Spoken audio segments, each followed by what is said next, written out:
How for मतलब कहाँ तक, हाउ फॉर मतलब कहाँ तक। हाउ फॉर का प्रयोग हम कब करते हैं, डिस्टेंस बताने के लिए। एग्जाम्पल बताइए हाउ फॉर का। How far is your college from your house, आपका कॉलेज आपके घर से कितनी दूर है।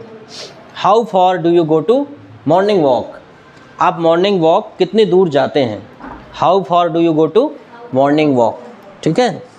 हाउ फॉर जैसे स्टेशन की बात करें, हाउ फॉर जैसे how far is your station from your house, ठीक है, आपके घर से कितनी दूर है, तो आप बता सकते हो it is 1 kilometre 2 kilometre away from my house, ठीक है। आए समझे। हाउ फॉर मतलब कहाँ तक, कितनी दूर तक। How for. हाउ लॉन्ग समय की दूरी, लेंथ टाइम और स्पेस। हाउ लॉन्ग मतलब कब तक, तो इसका एग्जाम्पल बताएगा कोई। हाउ लॉन्ग कब तक।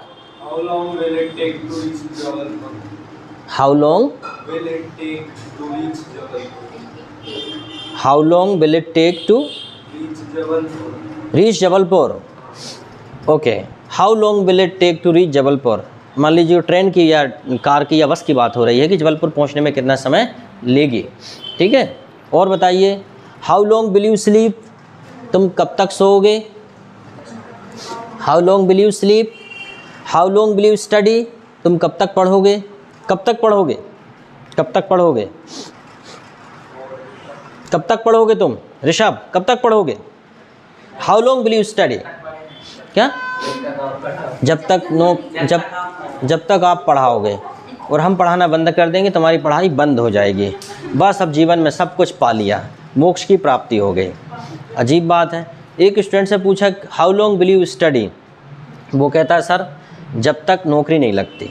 उसके बाद जबकि कहते हैं कि सीखो ऐसे जैसे जियो ऐसे जैसे कल ही हो अंत, और सीखो ऐसे जैसे जीवन हो अनंत। जियो ऐसे जैसे कल ही हो अंत, और सीखो ऐसे जैसे जीवन हो अनंत। तो ऐसे सीखो जैसे जीवन अनंत है। अब हमारे एक सर हैं गवर्नमेंट में, इंदु रखिया सर, रिस्पेक्टेड प्राचार्य of Midwani school, and earlier he was the principal of excellence Chichli.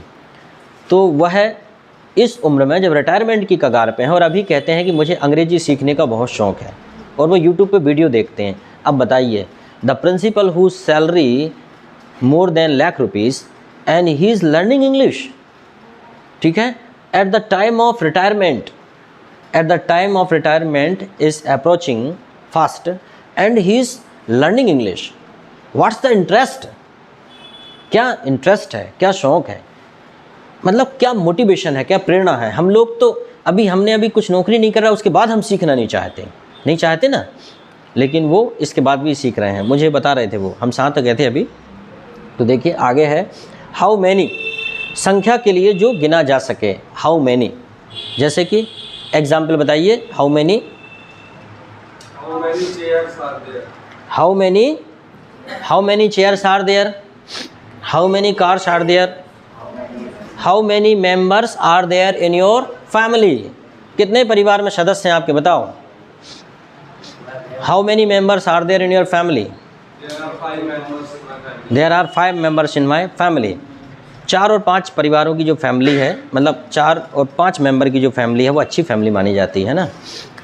और कहीं कहीं क्या तो 1-1 दर्जन होते हैं, ठीक है, वो family. Yes 14, you have a joint family, that's why. मतलब नहीं, if your family is the smaller, अगर आपकी फैमिली सेपरेट हो जाए तो फिर कितने मेंबर रहेंगे, okay. If your family will be separate from the joint family, if you will start nuclear family, then how many member will be there, 5 member, then okay, no problem at all. But new trend में only the 3 members are there in the family, there are 3 members only, the husband wife and 1 child only, this is the new trend, okay. अब ये नहीं कह सकते बच्चे कितने होना चाहिए। हाउ मच, लोग तो ये कहते हैं बच्चे 2 ही अच्छे, है ना। अब लोग तो कुछ भी कह देते हैं, बच्चे 4 ही अच्छे, बच्चे 7 ही अच्छे, ठीक है। कुछ कम्युनिटीज़ वाले लोग जो है बच्चों के जन्म को भगवान का आशीर्वाद मानते हैं, अल्लाह की देन कहते हैं कुछ लोग, है ना। कुछ लोग कहते हैं भगवान का आशीर्वाद है, वो तो भगवान दे रहा है तो आ रहे हैं, है ना। जैसे उनका मतलब जैसे उनका बच्चों के आने में उनका कोई योगदान ही नहीं है, वो सीधा पूरा भगवान के ऊपर छोड़ देते हैं कि भगवान दे रहा है बच्चे। भगवान को और कोई काम नहीं है क्या? हाउ मच, भगवान को देना ही होता तो बच्चे क्यों देगा यार, कुछ और दे देगा आपको अच्छी चीज़, ठीक है। हाउ मच, हाउ मच मतलब मात्रा, ठीक है, हाउ मच। लेकिन कैसी मात्रा जिसे गिना ना जा सके, जैसे कि हाउ मच शुगर, कितनी शक्कर, हाउ मच वाटर, ठीक है। जैसे कि एक बच्चा एक आंटी के यहाँ शक्कर लेने गया, बोला आंटी जी शक्कर दे दो, तो उसने आंटी जी ने शक्कर दे दी, शुगर कप में दे दी। बोले और क्या कहा था बेटा मम्मी ने? बोले ये कहा था अगर वो कम मिन्नी ना दे तो बाजू वाली से ले आना। क्योंकि बच्चे मन के सच्चे, जो कुछ भी रहता है बच्चे साफ साफ बता देते हैं। तो कभी भी बच्चों के सामने कोई ऐसी बात ना करें जो सीक्रेट हो, क्योंकि बच्चे बिल्कुल डिस्क्लोज़ कर देते हैं, बच्चों को बिल्कुल भी परवाह नहीं है कि हम क्या कह रहे हैं, ठीक है। They will disclose the secret, okay. इसलिए कभी भी जब कुछ होता है अपराध तो पुलिस आती है तो वो कोशिश करते हैं कि छोटे बच्चों से पूछते हैं। छोटे बच्चों को बातें बनाना नहीं आता, वो सही सही बता देते हैं, ठीक है। हाउ मच, कितना, कितनी, कितनी, गिनती, गिनती नहीं मात्रा। How much money do you have, तुम्हारे पास कितना पैसा है। How much time do you have, तुम्हारे पास कितना समय है, ठीक है। हाउ मच लगेज, तुम्हारे पास कितना सामान, ठीक है। आया समझ में? How much, how old, age बताने के लिए, एज बताने के लिए कहते हैं लड़की से उम्र और लड़के से सैलरी नहीं पूछते, पर पूछ लेना चाहिए, ठीक है। भाई लग रहा है तो पूछने में क्या दिक्कत है। मान लो जहाँ एज पूछना ही है, ठीक है, सैलरी पूछना ही है। जैसे इंटरव्यू के लिए गए हो तो पिछली सैलरी बताना पड़ेगी, पूछते हैं कि लास्ट सैलरी क्या थी, पर जनरली कहते हैं कि नहीं पूछते। क्यों नहीं पूछते? पूछ लेना चाहिए, ठीक है। हाउ ओल्ड आर यू, आप कितने पुराने हैं, इसका मतलब आप कितने पुराने हैं, कितने साल के हैं, कितने बूढ़े हैं। हाउ ओल्ड आर यू, तो आप बोलेंगे आई एम 13 ईयर ओल्ड। पता है कि आप कितने बूढ़े हैं, क्योंकि बूढ़े तो होना ही हैं, आपको बुढ़ापा तो आएगा। हाउ ओल्ड आर यू, बताओ हाउ ओल्ड आर यू। गजे तुम्हारा प्रोसेसर थोड़ा कम काम करता है, जल्दी से रैम बढ़ाओ थोड़ी, रैम कम है तुम्हारी, है ना।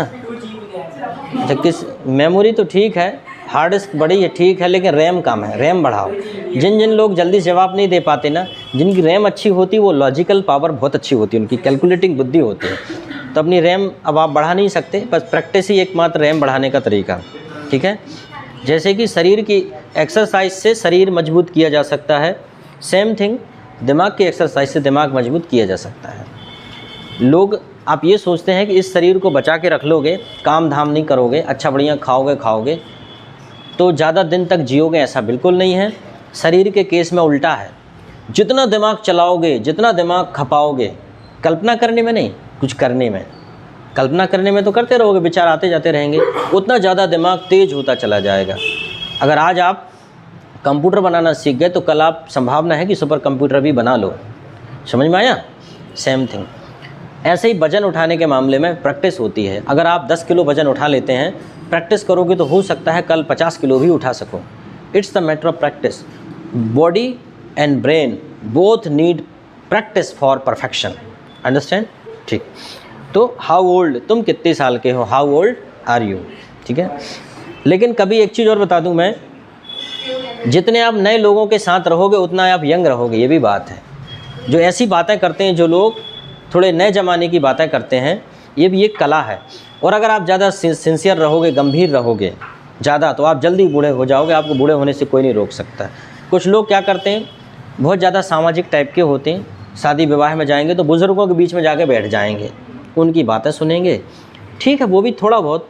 लेकिन ज़्यादातर अगर अपनी एज से ज़्यादा बड़े लोगों के साथ आप डील कर रहे हो, रहते हो, उनसे बातचीत करते हो, उनके विचार, तो मतलब ये संभावना है कि आप शरीर से नहीं होगे लेकिन मन से आप बूढ़े हो जाओगे, ठीक है। और ज़्यादा छोटे बच्चों के साथ खेलोगे तो आप शरीर से भले ही वैसे रहो लेकिन मन से आप न्यू रहोगे, सॉरी, ठीक है। तो ये बहुत आवश्यक है कि आपको इस बात का भी चयन करना चाहिए कि what is the category of your friends, okay. और ऐसे लोगों को बिल्कुल साथ मत रखिए जो बोरिंग वाली बात करते हैं, number of students among you they always say nothing can be happened, अरे यार कुछ नहीं हो सकता, यार कुछ नहीं हो सकता, हालातों पे ही रोते रहते हैं, ऐसा नहीं। ऐसे लोगों के साथ रहिए जो कहते हैं अरे सब कुछ हो जाएगा, एवरीथिंग इज़ पॉसिबल। जो कहते हैं कि ये भी करेंगे, ये भी करेंगे, ये भी करेंगे, जो आगे की भविष्य की बातें करते हैं, योजना बनाते हैं, ऐसे लोगों के साथ रहिए, उससे हम ऊर्जावान रहते हैं। I have a both categories of the friends, both type of friends I have, ठीक है। हाउ कम क्या हो जाएगा, कैसे, एक सरप्राइजिंग उसमें सूचना के लिए पूछते हैं how come you dropped here, तुम यहाँ कैसे टपक पड़े, how come you dropped here, ठीक है। मान लो कई बार अनवेलकम गेस्ट, कई बार शादी आदि में बिना बुलाए मेहमान पहुँच जाते हैं, ठीक है। दोस्तों में भी होता है, लड़कियों में भी होता है, एक सहेली को बुलाते हैं, 4-5 को इकट्ठा करके ले जाते हैं, चल फ्री का खा के आ रहे हैं, ठीक है। लड़के भी करते हैं, उनको शादी का कार्ड आ जाता है तो अपने 2-4 दोस्तों को बटोरे ही लेते हैं, ठीक है? तो हाउ कम कैसे, ठीक है। For reason asking why, how come I can't see her, मैं उसे कैसे नहीं देख सकता, ठीक है। या हाउ कम यू गो, मतलब तुम कैसे जाते हो, हाउ कम यू गो, आज तुम कैसे जाते हो यार, how come you go. How come you talk to her, तुम मुझसे कैसे बात करते हो, वो तो बहुत फायर ब्रांड है। How come you talk to her, कहो बात करते करते चांटा मार दे, how come you talk to her. कुछ लोग रहते हैं ना क्वेरलसम झगड़ालू, क्वेरलसम क्या होता है, झगड़ालू, ठीक है। स्पिट फायर, आग उगलने वाले, जैसे कुछ आंटी लोग रहती हैं कॉलोनी में, वो स्पिट फायर रहती हैं, उनसे आप बड़े अच्छे से बात करते हो, आंटी जी हमारी बॉल चली गई आपके घर में, ले लें, कहाँ की बॉल आ गई, कोई बॉल नहीं है, गेट आउट, आप बोलोगे लो। और आप लेने गए तो आंटी ने एक पत्थर लिया, आपकी बॉल ली, उसको बढ़िया अच्छे से प्लास्टिक की बॉल को इतनी सी करके दे दी, ले जाए, ताकि दोबारा बॉल ना आए आपके। तो this type of aunty is called spit fire. Spit fire मतलब आग उगलने वाली आंटी, स्पिट फायर आंटी, ठीक है। हाउ कम यू रियलाइज्ड, तुम्हें कैसे एहसास हुआ, कई बार पहले से एहसास हो जाता है ना, हाउ कम यू रियलाइज्ड, तुम्हें कैसे एहसास हुआ। सिंस व्हाट टाइम क्या हो जाएगा, कितने बजे से, since what time, asking for time, ठीक है। आस्किंग फॉर रिसेंट और पास्ट टाइम, तो टाइम के बारे में पूछने के लिए, जैसे कि since what time, since what time have you been studying, तुम कब से पढ़ रहे हो। इसमें एग्जाम्पल दूसरा दिया है, since what time to what time do you read, किस समय से किस समय तक, since what time to what time do you read, ठीक है, since what time.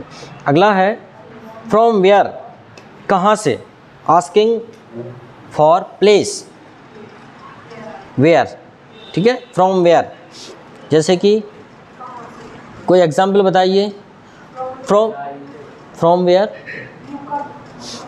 Where you come गलत है ये सेंटेंस, इसका करेक्ट सेंटेंस है from where did you purchase this gorgeous shirt, from where purchase this gorgeous shirt, ठीक है। ऐसा बोलेंगे कि आपने यह शर्ट कहाँ से खरीदी। देखो ज़िंदगी में कभी भी है ना, किसी की तारीफ़ ही करो। अब मान लीजिए वाई, उससे कुछ नहीं चल रहा है तो गो टू इट। देखिए ज़िंदगी में कभी भी किसी की तारीफ़ ही करो, ठीक है। ऐसा कभी किसी को मत बोलो। अब मान लो किसी ने अच्छा घर बनाया है या कोई अच्छी शर्ट लेके आया, बुरी भी लेके आया है, तो आपको क्या कहना चाहिए कि from where did you purchase this gorgeous shirt, ठीक है। ये मत बोलो कि ये 20 रुपये की शर्ट कहाँ से ले आए रे, जेई मिली थी। तो हमें किसी की भी तारीफ़ करना चाहिए, बुराई नहीं करना चाहिए, ठीक है। उससे क्या मिलेगा, आपको कुछ मिलेगा क्या। अगर आप सबके फेवरेट होना चाहते हो तो एक चीज़ अपने जीवन में सीख लो, तारीफ़ करना। लोगों की तारीफ़ करें बस, ओनली, अच्छे कामों की भी और थोड़े अच्छे नहीं हैं तब भी। Only you appreciate the people, you definitely you become the popular among the people. लेकिन जनरली हम ऐसा करते नहीं हैं। हम वैसे होते हैं कि आदमी की दुखती रग पे ही हाथ रखते हैं, अक्सर उसे परेशान ही करते हैं। तो ये नहीं होना चाहिए। Always appreciate the people, you will be popular and favourite among them, ठीक है। जैसे कि मान लो विजय शर्ट खरीद के लाया तो मुझे कहना चाहिए, Vijay from where purchase did you purchase this gorgeous shirt. आपको कहना चाहिए कि वाह यार बहुत अच्छी शर्ट है। कभी कभी बिना मतलब के भी तारीफ़ कर दिया करो। अच्छा, आदमी की तारीफ़ करने में चेहरे पे स्माइल आ जाती है। देखो ज़रा, मैं यही प्रैक्टिकल करता हूँ। ऋषभ, तुम तो बड़े हैंडसम लग रहे हो। वो देखो स्माइल आ गई उसके चेहरे पे। कोई चाह के भी गंभीर रह ही नहीं सकता। रिया तो बिल्कुल आलिया भट्ट को फेल कर रही, ये देख लो, ठीक है। सब स्माइल सबके चेहरे पे, मतलब है ही, प्रशंसा में बात ही वही है। अब ये दिन भर याद रखेगी कि सर ने मुझसे कहा था कि आलिया भट्ट को फेल कर रही हूँ मैं, तो ये है, मतलब अप्रिसिएशन में वो पावर है कि आप लोगों के दिलों को जीत सकते हो, ठीक है। अक्सर देखा होगा कि that the prime minister Narendra Modi announce in every meeting और in every assembly on every front of the crowd, before the crowd, everywhere Narendra Modi speak that never ever I have seen such a grand gathering of the people, ठीक है। वो कहते हैं कि such a grand gathering of the people, वो कहते हैं कि never ever I have seen in my life such a grand gathering of the people. वो कहते हैं कभी भी मैंने अपने जीवन में इतने बड़े जन समुदाय को नहीं देखा, बोलते हैं कि नहीं, जबकि देखते रहते हैं वो तो प्रधानमंत्री जी हैं कहीं भी। तो फ्रॉम वेयर क्या हो जाएगा, कहाँ से, विथ हुम, किसके साथ, विथ हुम, किसके साथ। जैसे मैंने कहा कि आप कहाँ रहते हैं, वेयर डू यू लिव, तो आपने बोला आई लिव एट गाडरवारा, तो मैं बोलूँगा किसके साथ, तो क्या बोलेंगे, विथ हुम। तो आप बताएंगे I live with my parents, I live with my friends, या जिसके साथ भी आप रहते हैं, ठीक है।